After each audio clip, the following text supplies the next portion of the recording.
Korrja e grurit ka nisur edhe në rajonin e Gjakovës. Prodhuesit bujqësor thonë se rendimenti i sivjetshëm është i kënaqshëm, megjithse reshjet të shumta gjatë pranverës kanë shkaktuar dëme në disa parcela.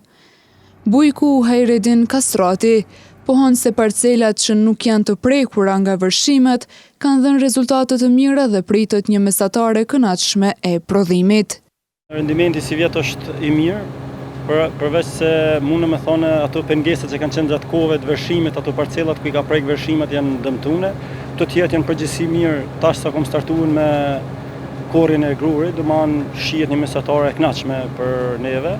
Megjithatë, sfidat kryesore mbeten çmimi i lartë i naftës dhe çmimi i ulët i grurit në treg.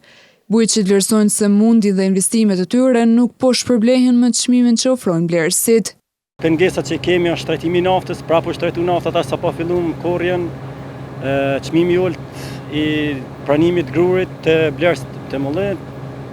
Pengesat këto janë tjera, përveç se këtu janë mundin që e bojmë na, djersën që e derdhëm na, nuk po vlerësohet, po menoj nga tregu që ekziston në Kosovë, ndoshta është edhe në Magjer, në rajon, po për neve janë gjërat shumë të kushtueshme, shtrajshme, investimi është shumë i madh dhe në fund të çmimi me 18 cent që janë të marrë si vjet mullit e Kosovës, po është edhe i ulët.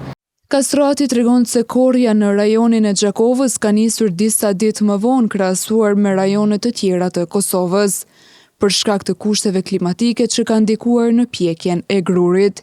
Rajoni i Gjakovës ka filluar me të korrat më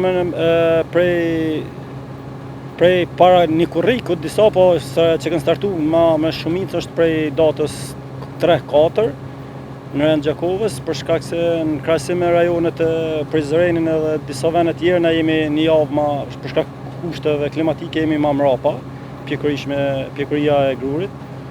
Kështu besoj që një herë për një herë është i shku mirë, koha ka qenë e mirë. Përkundër sfidave me kosto të larta të prodhimit dhe çmimit të ulët të grurit në treg, bujqit shpresojnë që korrja të përfundojë me rezultate të mira dhe institucionet të ndërmarrin masa për të mbështetur prodhimin vendor.